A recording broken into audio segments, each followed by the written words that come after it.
This is the Flavor of Leadership podcast. I am your host, Clint Hoops. Together, we explore the unique blend of leadership wisdom that helps top leaders consistently achieve work goals, develop personally, and find fulfillment with family. Let's get started.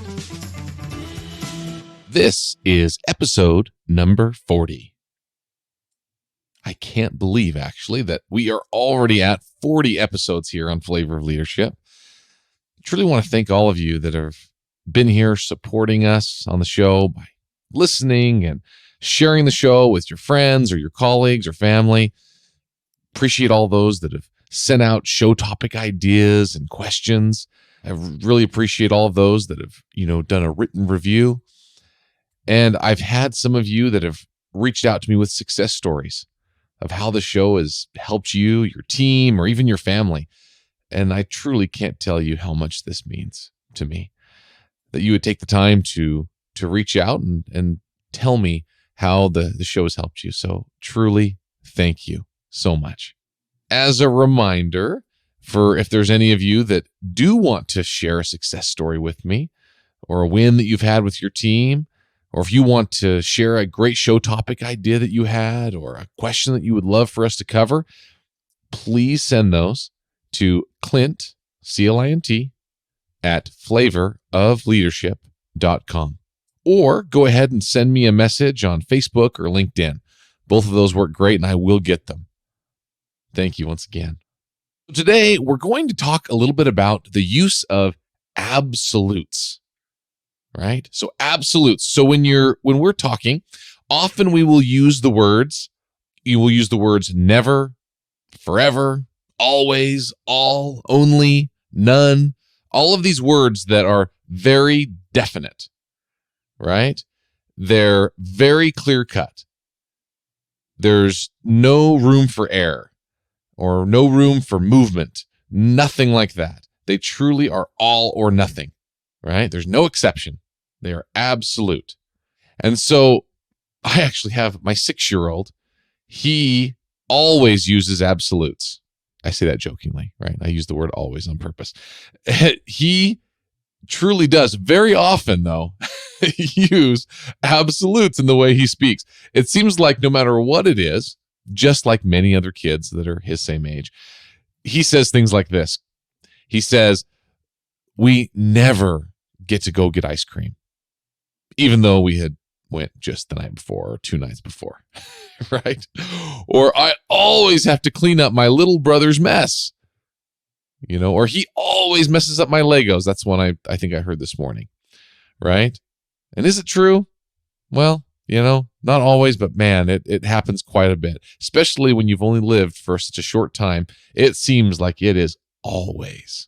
So my little boy does this, and we often do the same thing, right? We will use these absolutes, and even when they're inaccurate, it seems harmless, right? Most of the time it is harmless. And most of the time people know what you mean when you say this always happens or this never happens, right? Sometimes we think people understand, but often we'll use these words. It doesn't come across quite like we would hope or quite like we intended.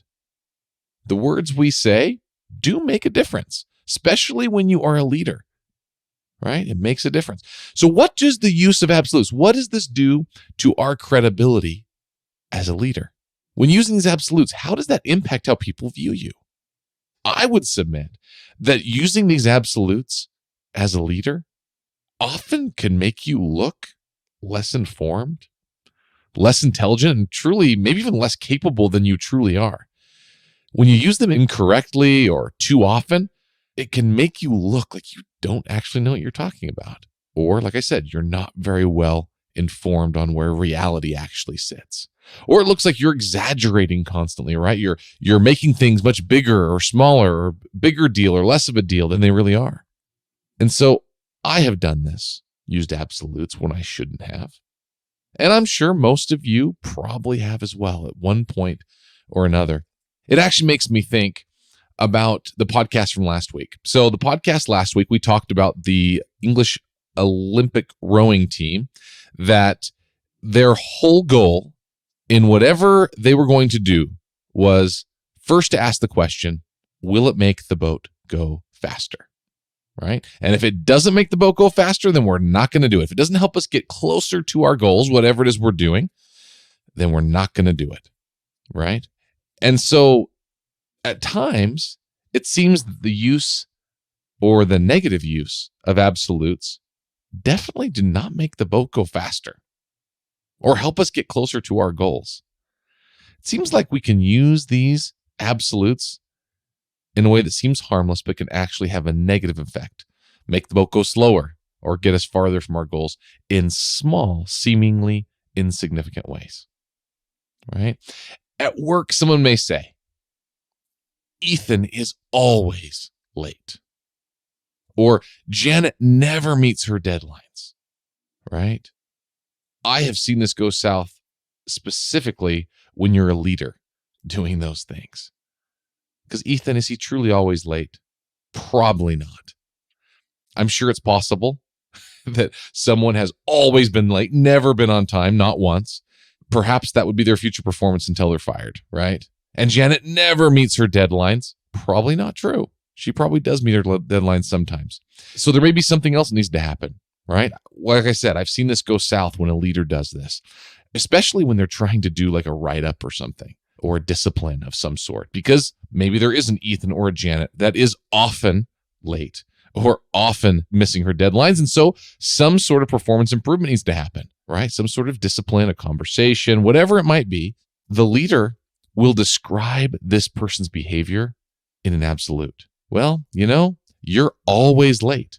And so this happens. And what happens immediately? That person goes on the defensive, right? The person getting the feedback. They almost can't even hear what you're saying anymore because you are telling them they always do something. And in fact, that's not true. They don't always do that thing, even though it's often. It seems harmless enough. I have seen this happen in these type of conversations, and you almost can't recover fast enough on this type of thing. So once again, if it's unacceptable behavior or something's to happen, you got to talk to the person. But it can get blown out of proportion really quickly just by the way that we present it. A number of years ago, I had kind of an open door policy for employees to come. And I love that. I love for people to be able to come and have a conversation and be able to be heard. And a number of years ago, I had an employee that once came to my office to give me some feedback, actually, that they had for me on a comment I had made in a staff meeting. So I thought, okay, sure, have a seat, let's talk. So apparently what had happened is, and I don't remember all of the details specifically, but I had been congratulating a certain department on their exceptional performance, right? They had great performance and had received some customer compliments. In fact, so I was sharing those with the whole team so that all the other departments and everyone could celebrate with them. And I wanted to congratulate them openly, right? And this staff member that came to me came in and said that I always praised this certain department and never, right, two of those different absolutes, praised their department. Now, the funny thing is this employee had actually only been working for us for a few months, which is kind of funny because, they'd only been there for a few months. So to know that I always do one thing or never do another, now that's quite interesting after that quick, right? That was the first thing that was kind of funny.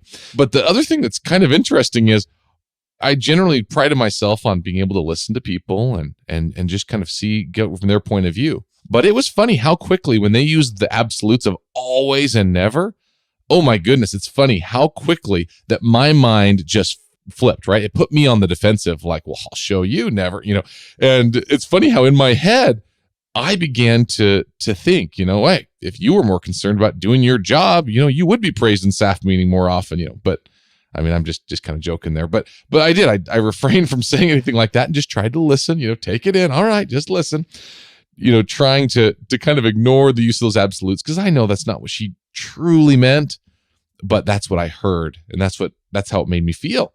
And so, because you try to do good, right? You're trying to do good as a leader. And most employees are trying to do a good job. The truly great thing about this, to finish the story for you, to hear what actually happened. Well, in the end, it turns out it's kind of funny, is this employee wasn't at our previous staff meeting that we had had.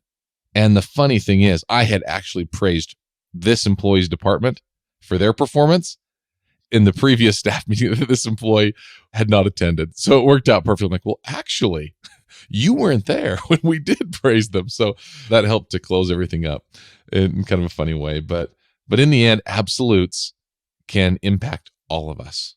Another place that's difficult to use absolutes is back to family. That's where we started, right? With the story of my little 6-year-old boy. So it's difficult when our children use these absolute words against us. It can test our patience. For instance, with the ice cream example I gave with my little boy, he says, we never get to go get ice cream or never get to go get a snow cone or fill in the blank, whatever it is. Even though we had just done it, it starts to make you defensive as a parent where you're like, well, I'm not going to take you then. If you think we never go, then I'm never going to take you again. That's where your mind starts going. It's really easy to do that. And so sometimes we may end up using the same little absolutes back at our children in the end, which we got to be careful of as parents, right?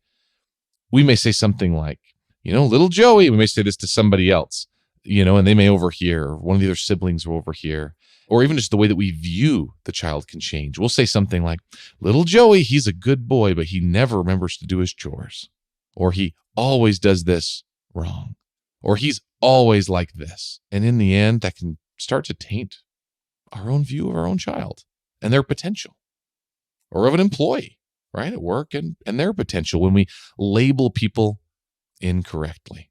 Now, once again, just like always, I'm all about performance. I don't want to give people excuses to make mistakes at work and to not hold them accountable. It's not that at all. But sometimes absolutes can incorrectly label people with the wrong attributes. There are other people that label themselves, where they'll say, I am someone who is never late. And someone like that, when they finally are late, they can barely forgive themselves, right? And it just eats them up inside when really they had a flat tire. Something happened. Do you know what? It happens. Things happen. It's okay. Even though I am all about performance, I want people to perform, but life does happen. So sometimes people can't forgive themselves when they've built themselves up with all these absolutes around how they need to be. And so I love when people want to perform and want to be the best, but to be able to use the mistakes that we make to grow. Now that's a great one. We can use absolutes to be, I am one who always uses my mistakes as a way to grow. Now that's great. I love that, right? That's a much more positive way, because that's something that you can actually accomplish. You can actually do. And there are other positive ways that we can use absolutes when they truly are accurate and true, or when they can help us in the way I just described. So what is the challenge for this week? It is to pay attention to the absolutes that you hear others say. And even more importantly, to listen for the ones that you say, or even the ones that you think. Try and catch yourself for the next 7 days and see how it helps your interactions with others. You may find that you use them much more often than you ever realized before. Pay attention. It'll make a difference. You got this. Until next week. Thanks for joining me on this week's episode of the Flavor of Leadership podcast. If you enjoyed what you heard, please share it with a friend. And if you haven't already, subscribe, rate, and review the show on your favorite podcast player. If you have any questions, comments, or feedback for us, you can reach me directly at flavorofleadership.com. Thanks for listening.